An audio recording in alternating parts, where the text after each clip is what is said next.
Hey guys, so here's our morning smart circuit. Some of the primary focuses we'll have today will be, of course, full body, strong core function within this workout. Chest and shoulders will be highly focused, and a little bit of quadriceps. I always tell you guys and am upfront about you are joining me, and part of this is for me. So you guys always have to sort of suffer through things that I'm doing just for myself. So part of my morning ritual is just to do a set of push-ups or chin-ups to failure. So you'll have to suffer through watching me do those, and then we'll be moving into the circuit from there. Within that circuit, I will be describing modifications to make this workout appropriate for all fitness levels. It's not going to be for all fitness levels, depending on what motion you choose. But if you are using the right movements and the right modifications, any fitness level, from a person who is doing their first workout in 10 years to a person who has been working out every day for 10 years, a workout should have value for both. So first I'm going to knock the push-ups out of the way and just get those done because they suck, but we will get them done.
Okay, I've been waiting for that for a while. I think I hit 100, but if you ask my clients, I almost always count off by at least one or two. So hopefully it was 100, but someplace close. So I'm climbing in there. So that's just one of my personal goals, is always to be able to do 100 push-ups. Okay. The first movement we're going to do, we are going to work from a kneeling position. So important things here, and you can't see all of it because of the way the camera setup is that my heel is directly under my knee and that my shoulders are directly over my hips. Now from this position, I can elevate in a split squat. A split squat being a lunge. So I don't lean out over the knee and then press up. I drive through the front heel and elevate straight up. So we're going to use this position along with that same 10-pound weight we've been using to create a push press. So I'm going to elevate and press, lower, elevate, press, lower.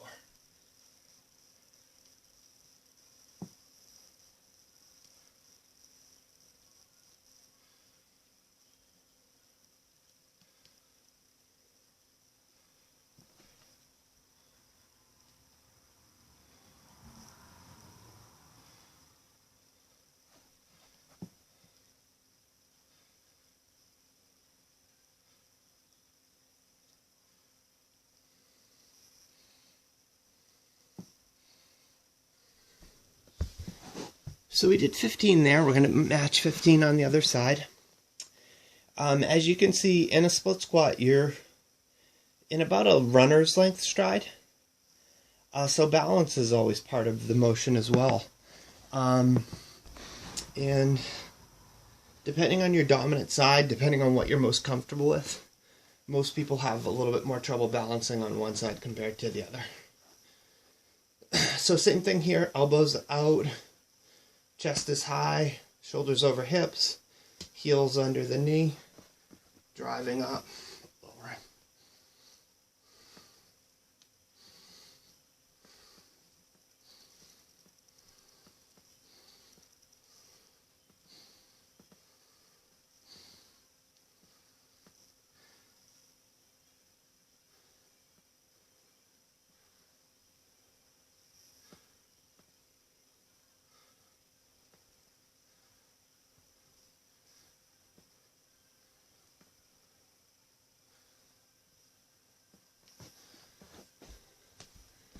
So I matched 15 there.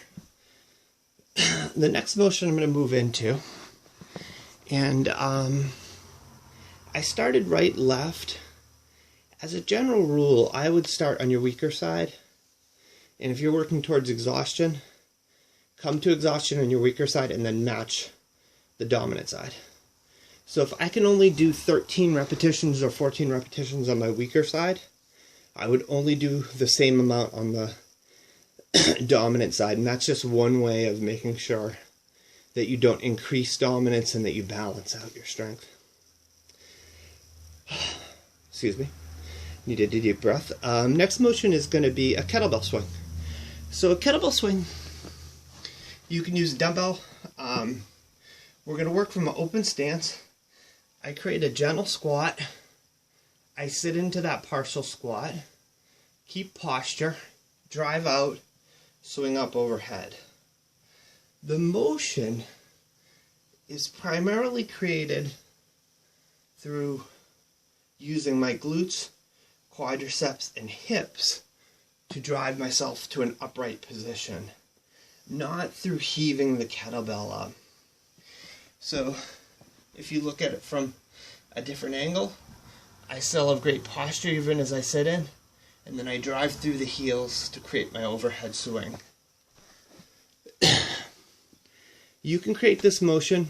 The swing is healthy for range of motion for the shoulder, so I suggest that you do create the swing even if you're not using resistance. I'm obviously using 10 pounds of resistance, and I'm going to go right, left, just as I did with the other exercise. So kettlebell in hand, open stance, sitting into my squat, and driving up.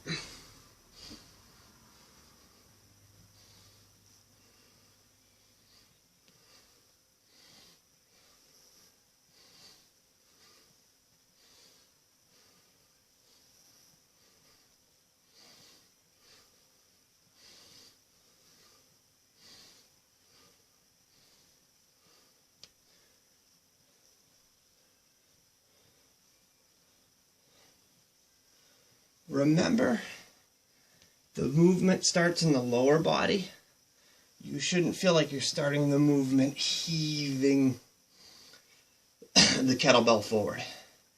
You should be driving with the lower body and letting the momentum from that stand-up swing the kettlebell for you almost.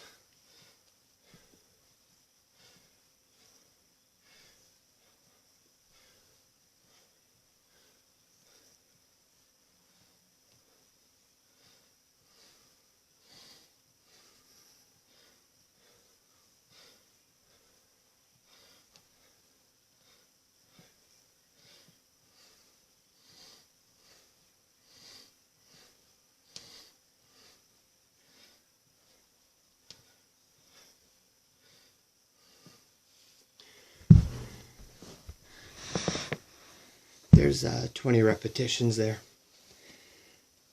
So the last motion, my variety, the choice and modification I'm going to use is very challenging. For your suggestions, I'm going to give you lots of options.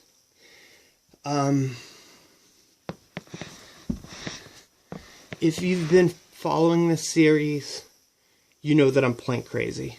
A plank, which is either from the elbows or from the high plank position, which I use more often. It's just one of the better ways to engage the front of your waist and the back of your back extensors equally. Now, as I often say, your core is not your abs or, your six-pack. Your core is this entire belt of muscle groups spreading around the lower waist, keeping our lower back, keeping our spine safe, keeping us strong in rotational movements, helping us to safely move objects, lift things from the ground, to twist, to turn, to swing things safely, to help your golf swing. Core is useful in all of those things. One of the the ways we use the core the least is in like sit-up type motion. It just doesn't functionally occur. What does occur is like a golf swing type motion, or putting laundry away type motion. Those type of motions much more common. So we're going to use a high plank here, and most of you, I'm going to encourage the high plank. An elbow plank simply involves a straight body position. Change the angle a little bit. Simply just involves you keeping a straight body position with your shoulders over your elbows. Your high plank switches that up by a straight body position with our shoulders over our hands. So I'm going to modify this so you can see it a little better from the high plank position. I'm going to combine a push-up with a row here. That's the tougher modification. So what'll happen is I'll use that same resistance I've been using. I'm going to lower into a push-up and then come up into a row. Lower into a push-up, up into a row. You may not be ready for that. Another choice might simply be to hold your high plank. I'm just balancing the kettlebell there. And from that high plank, I'd reach, touch, and return. Reach, touch, and return. As I improve, I'd add a push-up with a touch. Push-up with a touch. So one side, and then the other. But for my version, I'm going to be doing a push-up in a row. And I'm going to be matching a certain number per side. So I have the kettlebell here on the floor. I'm going to push up, row, push up, row.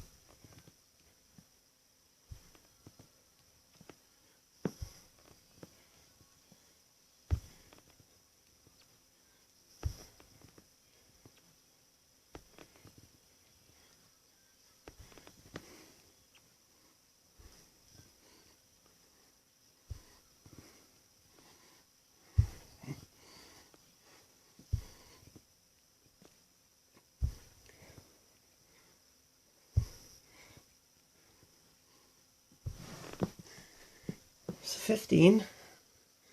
I'm going to do the same on the other side. Another thing that's accomplished here is it's a significantly uneven push-up, which challenges my shoulder flexibility in an entirely different way, which is a healthy thing. So explore your range of motions, but never push yourself into large levels of discomfort, which is very moderate discomfort. Excuse my breathlessness, I actually feel like it's a workout. And here we are, we're going to hit the other side. So same thing's going to happen.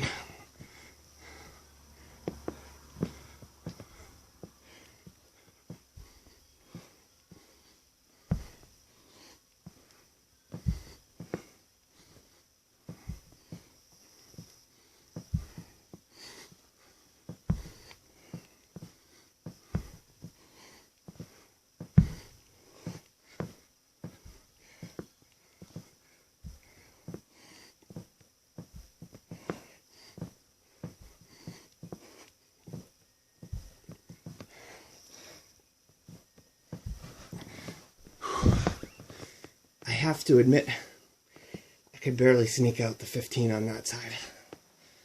So, throughout that motion, be very careful. Although